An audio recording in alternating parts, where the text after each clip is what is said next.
to the Board Business Channel. And hello. Welcome back. So we are diving into something today that, I gotta be honest, if you just saw the name on paper, the National Defense Medical University, NDMU, you'd probably think, okay, bureaucratic, a little dry, and you'd move on. Right. It sounds very official, very straightforward. Yeah. It's a school for military doctors and nurses. Exactly. But that's just the cover story. Because hiding deep inside that very formal structure is one of the most, I think, strategically important assets in the entire region. I'm talking about the Institute of Preventive Medicine, the IPM. Mm-hmm. And this isn't, where they learn about washing your hands. This is mission control for defending the country against the stuff you can't even see. That's the perfect way to put it. If NDMU is the campus, the IPM is the hidden command center. It's really not just another academic department. Think of it more like a high-tech biodefense fortress. Microscopic fortress. I love that. It really is. Yeah. It's designed to protect everyone, military and civilian, from these invisible threats that are just constantly changing. Okay, so that's our mission today. We're going to cut through all the secrecy and the bureaucracy to figure out what IPM actually does. Its role in national security, public health, and especially its military job, which is handling everything from, biowarfare to the next pandemic. And we should probably start right there with the military mandate, because that's what makes them so different from any civilian health institute. Right. So let's just ask the big question.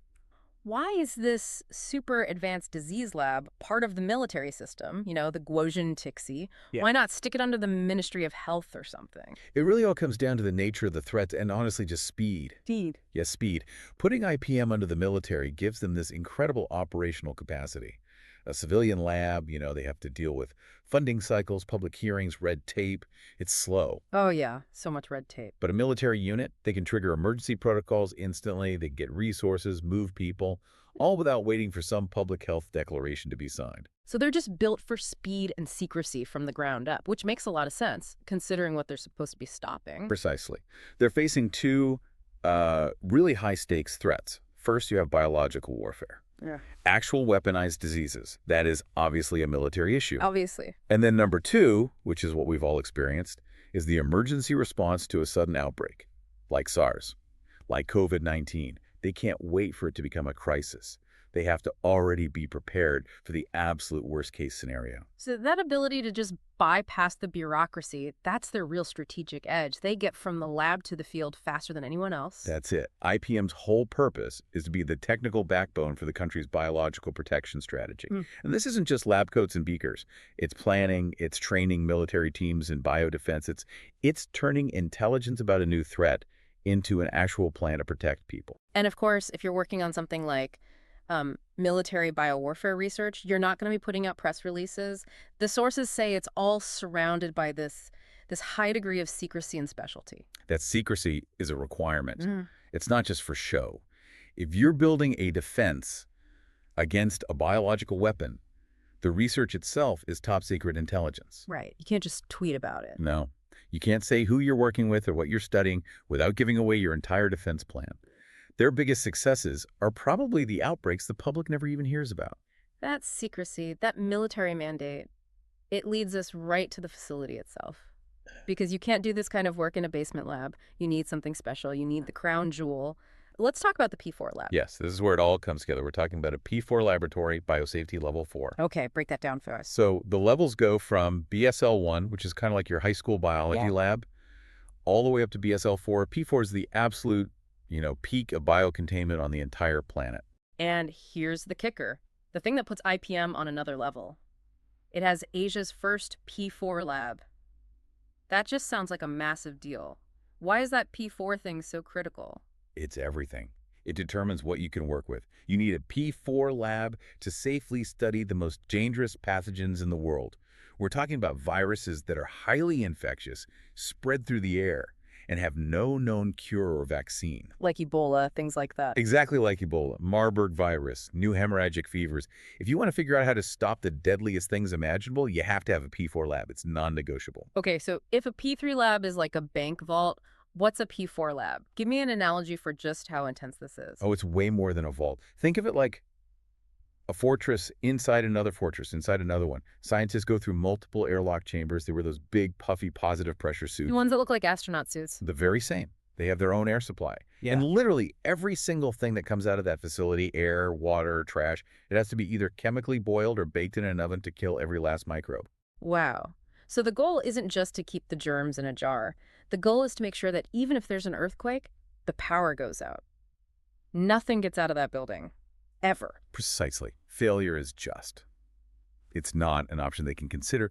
The amount of engineering and money and training that goes into that is why being the first in Asia to build one was such a huge national accomplishment. And it's not even on the main campus, right? I read the main NDMU is in Neihu, in Taipei, but the IPM, this fortress, is somewhere else entirely. It is. It's down in New Taipei City in the Sangxia district. And that physical separation is completely intentional. Makes sense. You don't want a lab that can handle airborne Ebola sitting next to a university coffee shop.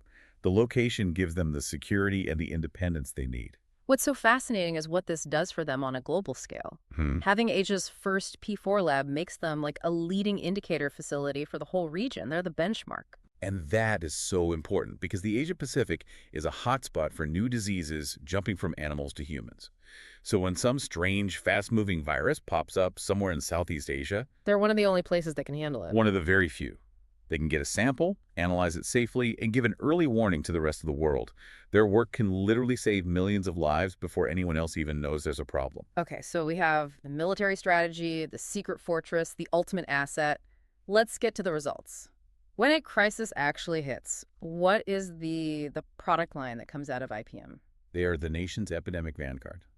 In Chinese, Fan Ji Xianfeng, and their role during SARS and, of course, COVID-19 was just absolutely critical. They were on the front lines. So what are the concrete things they deliver? Let's start with what happens on day one of a crisis. Bucket number one is on-site response.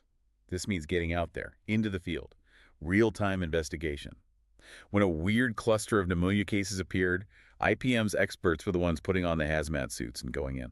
The disease detectives with military discipline. They go to the source, they figure out how it's spreading, and they recommend how to stop it. Fast. Okay, so they get the samples from the hot zone. Then what? Then you get to bucket number two. Microbial science. This is the really hard work of growing the pathogen and identifying it. You have to know your enemy's genetic code before you can fight it. IPM figures out the new strains, tracks mutations, all the foundational science that every other decision is based on. And I think people just assume that happens instantly, like on TV. But identifying a brand new virus under that kind of pressure must be incredibly difficult. It's extremely rigorous. Yeah. And that scientific rigor leads directly to the third and maybe most important bucket, vaccine and biologic R&D. They don't just study things. They are responsible for the development and sometimes the actual production of vaccines and other countermeasures. That's a huge deal, right? The ability to make your own stuff. That's a national security issue. It is absolutely vital. You saw it in the pandemic. Vaccine nationalism becomes a real thing. If you rely only on other countries, you could be left with nothing. You're at the back of the line. Exactly. IPM's ability to develop and produce these things internally means the country isn't totally dependent on a chaotic global supply chain during an emergency. Okay, and there's one more piece.